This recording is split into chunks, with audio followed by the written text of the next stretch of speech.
Hello everyone, and welcome to the first webinar in our security series.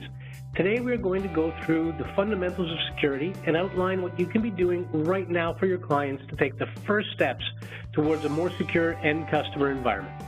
We're going to be getting more and more advanced as we go on the topic of security, so make sure you stay tuned for the upcoming presentations. Today we have Cindy Blake presenting for us. Cindy is the Security Solutions Lead for SolarWinds MSP, where she focuses on end-to-end security value across our products and platforms. She is a certified information systems security professional and has worked with enterprise security products at Hewlett-Packard, for example. Her expertise in the field is something we are happy to have in the family, and will be leveraging her expertise, along with others in the company as well, to ensure we provide you all with up-to-date and relevant security information to help you achieve whatever level of security expertise you want to provide to your customers. Now, before handing it over to Cindy, I need to review a couple of housekeeping items, of course, as usual. First off, yes, we are recording this session, and we will be making it available to everyone. We are posting it on the MSP Institute website. If you don't know what that link is, then just ask me for it during the webinar. Which brings me to my next point. Please use the question section of the software on the right-hand side of your screen for any questions throughout the presentation. Okay, I will either answer the questions for you immediately or save them for the end for Cindy to answer, depending on the type of question being asked. With that, I'd like to turn it over to Cindy and get started. Cindy? Great, thank you, Ars. So in this session, I'm going to share some ideas on how you can package security services and how you can use good security hygiene to your advantage. We'll talk about the strategy behind layered security and advice on how you can convince your customers to invest in their own protection. If you want to grow your offerings beyond antivirus, boost your billable services, and at the same time improve your efficiency, this session is for you. Rarely does a day go by that there isn't some new cybersecurity attack in the news. Your customers hear this too, and you can't help protect your customers. You can help protect your customers and save a great deal of time and headache, and even make money doing it. Let me give you some statistics. So ransomware nearly doubled in 2017, thanks in part to the U.S. government losing control over a classified hacking tool. The Washington Times reported that the source code to an NSA exploit known as Eternal Blue was leaked online in April of that year, and cyber criminals repurposed it to make two of the most disruptive strains of ransomware ever unleashed, WannaCry and NotPetya. Malwarebytes said its analysts logged a 700% increase in ransomware between July and September of that year, with more than half of that surge linked to versions of WannaCry. So it's not surprising that security is on everyone's mind, and it should be. According to the FBI's Internet Crime Complaints Center, 2017 saw a decline in detections due to disappearance of exploit kits, less efficacy of mouse spam, and a move to crypto miners, which are a type of malware that harnesses CPUs to mine cryptocurrencies. They don't notify the victim, so they're harder to detect. Yet at the same time, the damage estimate from ransomware has grown from $1 billion to $5 billion in 2017, while the variants or families of ransomware have grown from 27 to 247. So it's still very relevant and growing. The notable thing about WannaCry and NotPetya was that they required minimal human interaction to spread. The victim didn't have to click on anything. So NotPetya is also what's called a false flag attack. It looks like ransomware, but really its intent is to disrupt business and destroy systems. So even if you agree to pay the ransom, it doesn't matter. The SamSam variant is also really bad. There's a bug in the decryptor, and after a certain file size, it corrupts the file rather than restoring it. So even if you do pay, you don't get your files back. So just as you would expect any car you buy to come equipped with door locks and anti-theft, your customers expect some basic level of security with their IT services. If they're breached, who are they going to blame? their IT provider, of course. So whether it's your fault or not, you're going to get sucked into a time-consuming security response, and that's going to eat up your profit margins. You can avoid these headaches and easily provide basic security, even grow your services to help your customers with their regulatory compliance and more. Some of the most successful MSPs use security to differentiate their services and stand out from the competition. It doesn't have to be complicated nor costly, and if your tools are integrated into your remote monitoring and management system, you can continue to streamline your service delivery while you increase profitability. Now, let's look at how to get started. So you can start with the basics and grow your capabilities as your knowledge grows. In this session, we're going to focus on these basic security offers and we'll peel back the layers to show you where to start. But know that there's more should you choose to continue down this path. You may already be providing some of these capabilities, and that's terrific, but are you applying them all consistently to every device you manage, including servers? Think about where you fit on this maturity scale and where you want to be. Very few will decide to get into advanced security. Security resources are costly and very difficult to retain. However, there's plenty of room for basic and intermediate services. We estimate the small to medium business market addressable by MSPs to be almost $9 billion, and it's growing at a 15% rate compounded annually. Let's be sure that you're getting your fair share.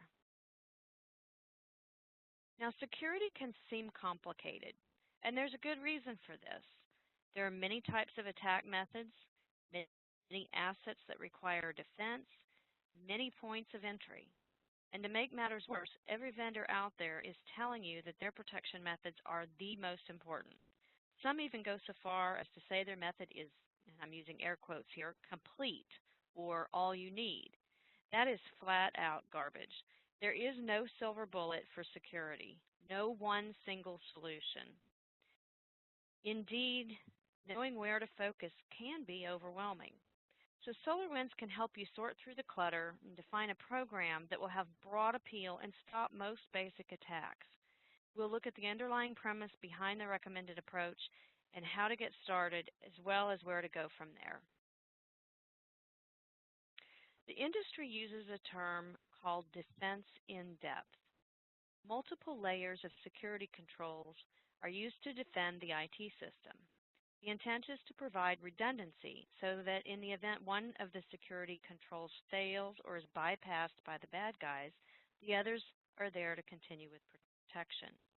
Security really is a cat and mouse game where better safeguards are put into place or software patches issued, and these work until the bad guys devise another more advanced method of attack, which current security methods are not effective.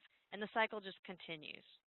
A layered security framework uses multiple methods to keep the bad guys out and to protect your valuable assets. As new threats evolve, these layers offer critical protection. So an analogy might be helpful. Just as you take multiple precautions to protect your home or car from theft or entry, so should you include multiple layers of protection for your IT, built into your IT service delivery so they become a natural part of everyday use. When you park your car, you lock the doors and you take the keys with you. An alarm is usually built into the locking mechanism. You don't even have to think about it. It just works, and it provides a basic level of protection. A skilled thief, or one targeting you specifically, may still gain entry, but the opportunistic thief will pass by looking for an easier, less protected target. If we look at one type of attack, ransomware, you can see why a layered security approach is important. Now, typically, ransomware works by encrypting data on infected computers and then holding it hostage until payment is received by the cyber criminals, usually in the form of cryptocurrency like Bitcoin. A recent ransomware study showed a variety of entry points for actual ransomware attacks, including email attachments, phishing emails, and malicious websites. Users may visit bad sites intentionally, but more often it's unintentional. They may be lured to the site by an ad or an email or a fake URL. Now, phishing emails are really hard to catch. They may appear to come from a trusted friend, or they may look like a legitimate business email, but it has a link to a malicious site disguised as expected content. They trick the user into thinking the link or attachment is legitimate. Let's think about an example. Have you ever received an email from a friend or colleague where the subject sounds really compelling and familiar? Something like, "Hey, I found this for you." And the email is super short, but has a web link to click. So even that URL may look legitimate, but if you hover your mouse over it, you may see a completely different link. Many unsuspecting victims fall for this every day. Now, how ransomware like this is detected varies as well. So in this survey, people were asked how actual attacks were thwarted. And as you can see from this data, different protections stop different attacks. Now, in our example, if you had antivirus, mail filtering, web filtering, and a firewall, you can see it would be very difficult for a ransomware threat to get through.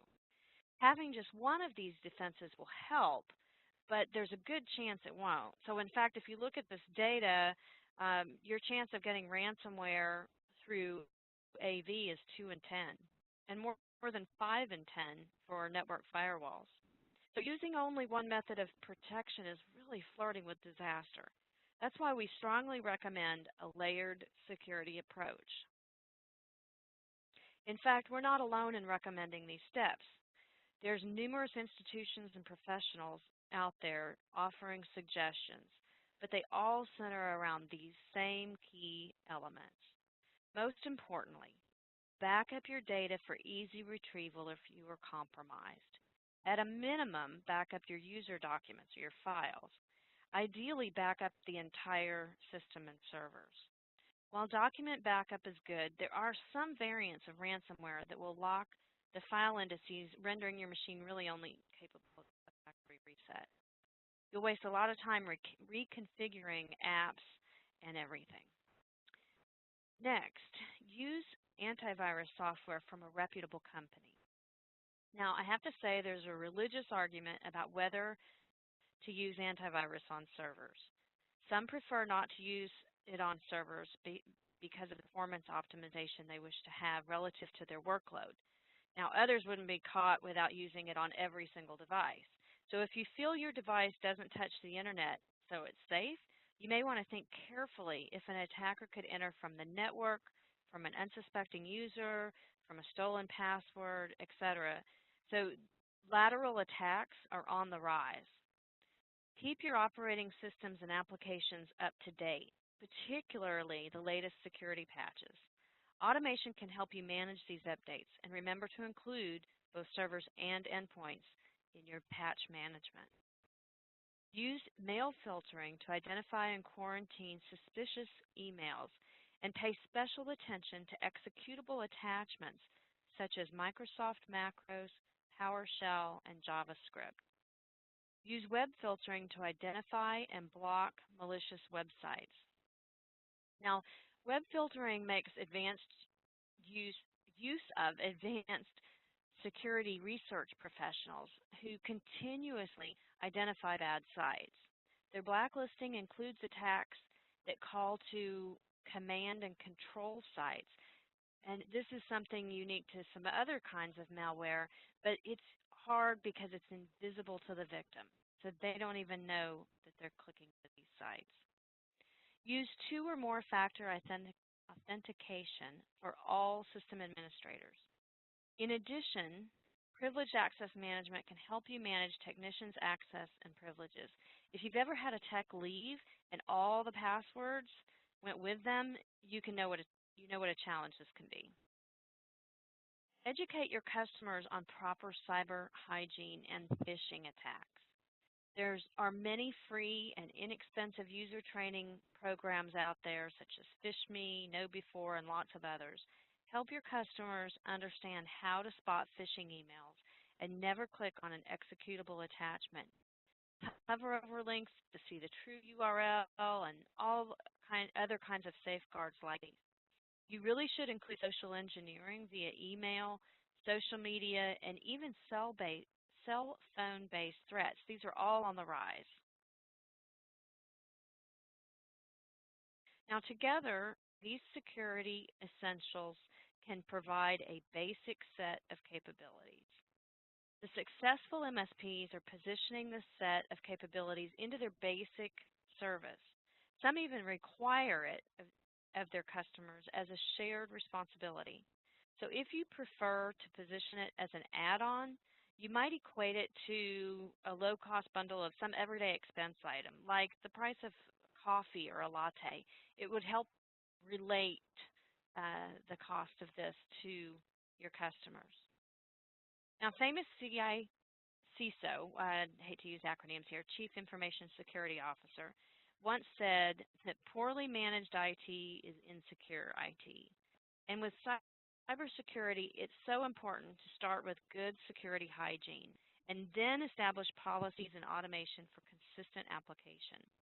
This is basically what you do for IT management. Just make sure that your policies are consistently applied to every layer, to every user, and to every device.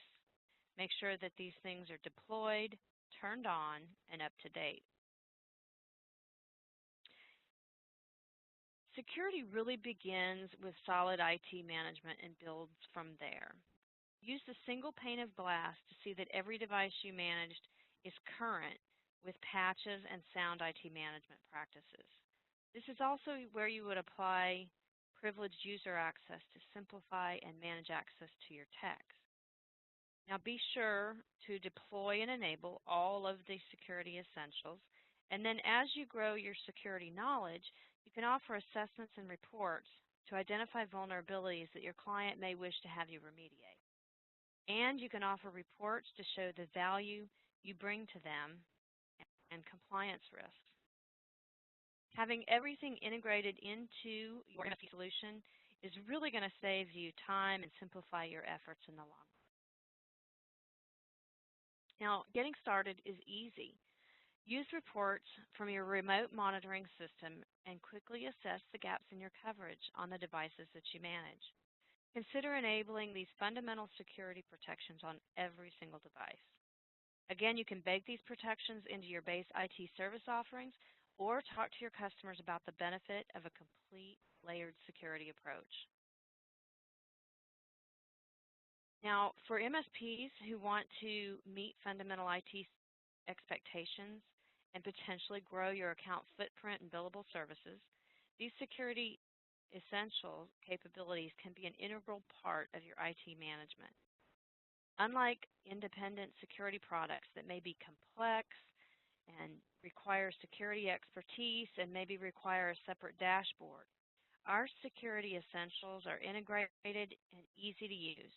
They can help you reduce your risk and that of your customers from common opportunistic attacks while allowing you to grow your service offer without adding effort and expertise.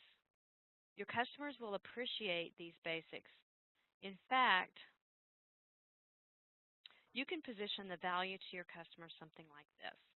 For businesses who want to protect themselves without thinking about the details of how to do it, what to use, and pricing each piece, the bundle offered by you, the MSP, can give them a peace of mind with simple, efficient, and effective, with one efficient, effective solution. So just tell them these security essentials can help you reduce your risk from common opportunistic attacks and allow you to focus on your business. That's what they really want, is to focus on their business. Let me recap how these essential security protections come together for a layered security solution, one that can even defend against ransomware and phishing attacks, the most prevalent and costly threats faced today. So antivirus, let's start there. It helps protect from known and emerging malware using both signature-based protection and sophisticated heuristic checks and behavioral scanning. Up-to-date antivirus is a fundamental component to your layered security offering. It provides the broadest defense available. Now, like any other security technology, though, it's not a silver bullet. It will not stop every attack, and you shouldn't rely on it by itself. Many security incidents result from attackers exploiting unpatched systems, including antivirus patches. So, in fact, the recent ransomware attack on the city of Atlanta was due to a known Microsoft vulnerability whose patch hadn't been applied. So, patch automation, scheduling, and reporting can provide full visibility over patch status, vulnerability exposure, and potential risks. It's an inherent part of remote monitoring and management. You also want to avoid risky web content. Now, contrary to popular belief, this is not just about keeping employees off of inappropriate websites. It's about keeping them from following links that may look benign but have malicious reputations. You can rely on built-in blacklists developed by WebRoot's Bright Cloud threat intelligence researchers. Use it as a starting point to set your own web filtering policies using these blacklists plus time of day and content-based filters. Now, remember, the majority of endpoint security threats arrive via email. Mail filtering gives you the power of email protection and archiving for protection from spam, phishing, malware, and all other kinds of email-borne threats. But the most important is whether an interruption is caused by user error, technology failure, ransomware, malware, something else. Proper backup helps businesses get back to work quickly by storing and restoring all of their work documents and even complete systems easily and reliably. Think of backup as insurance. You wouldn't drive a car without insurance. Don't manage a device without it either. It's the #1 recommendation to prepare for potential ransomware attacks.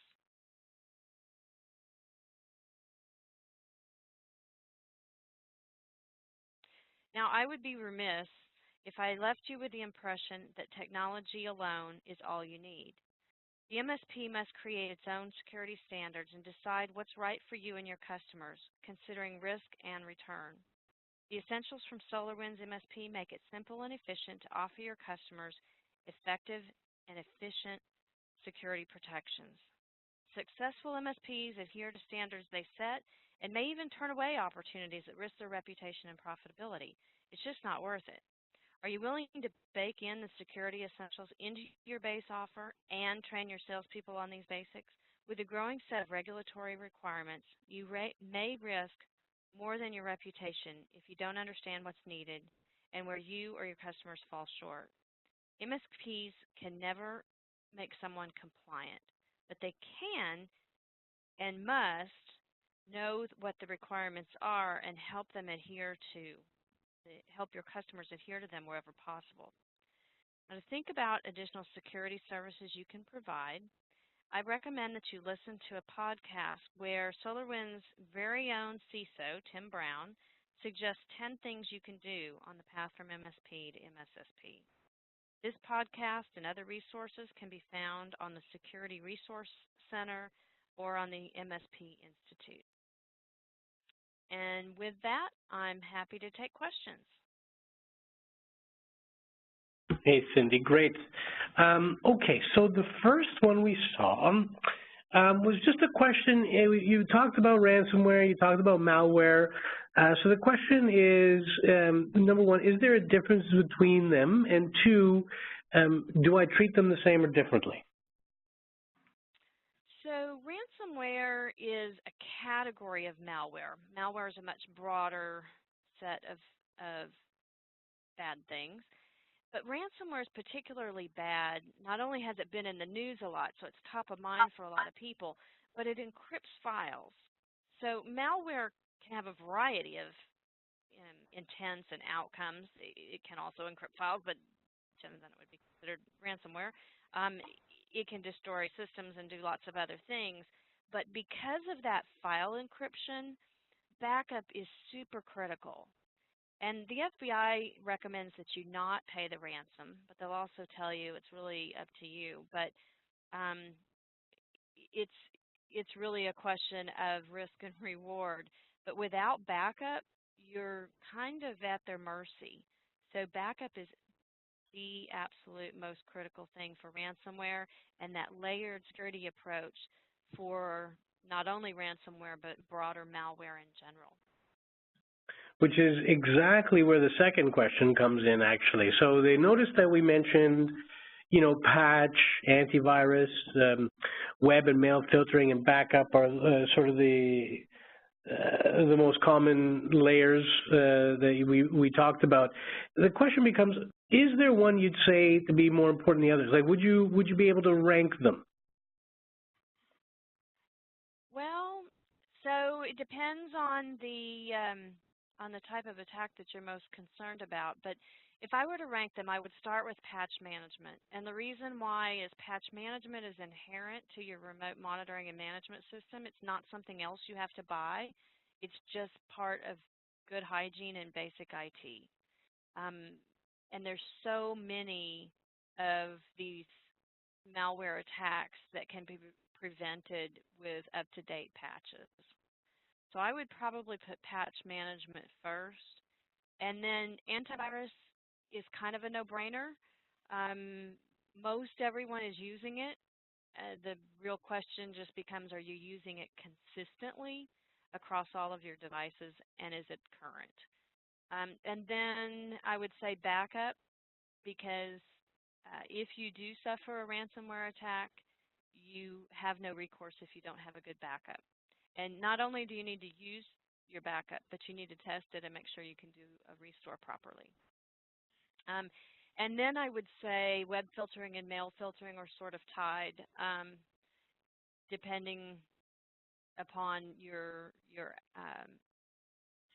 expertise and where you want to start. But they work hand in hand, and that web filtering relies on security researchers. So these are really sage professionals that go out there and look for threats and bake that knowledge into the blacklists that are provided with web filtering. So that really can offer you quite a bit of protection, and it's very simple to add. Now, you showed some sample news articles at the beginning of the presentation. Is there anywhere, this person's asking, is there anywhere they can go that they can find all of those in one place at all on the web or anything? So we're putting a lot of the critical news on our Security Resource Center. So you should find some of it there. I would also recommend that you subscribe to Dark Reading.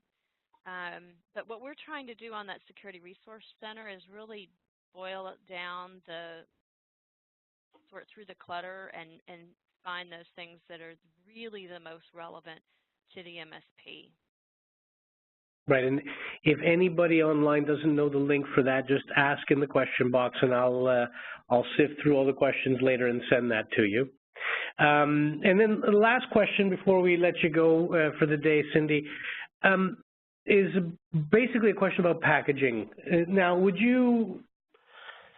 the question becomes, do you prefer, or would you prefer, do you think it makes more sense to take this layered security approach and package it separately as a security offering, or does it make more sense to include it in existing managed services, or both? Or where do you think, how do you think that fits from an offering perspective?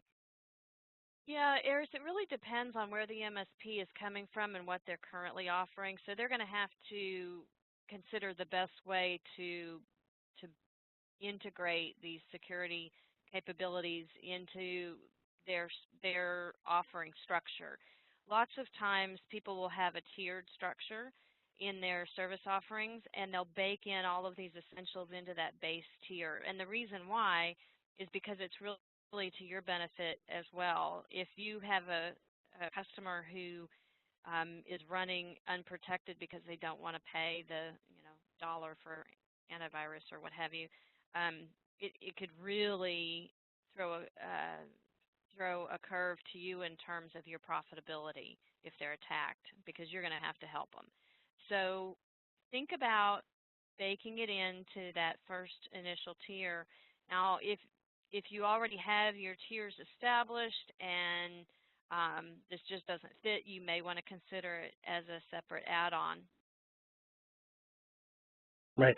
And, you know, in my experience, to answer that question a little bit for this person as well, it doesn't hurt to have it in two places from a sales perspective in the MSP space, because some customers will surprise you, right? Like maybe they're still a reactive customer, but they see a security package and that's top of mind and they buy it from you. So definitely incorporate it into, especially like Cindy was saying, your higher end packages, like your fully managed fixed fee.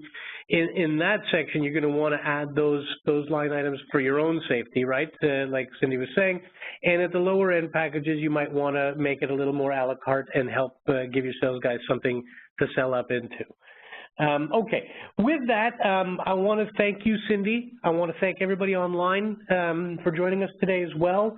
There's some more questions I see popping in towards the end here, but we're going to let it go for now.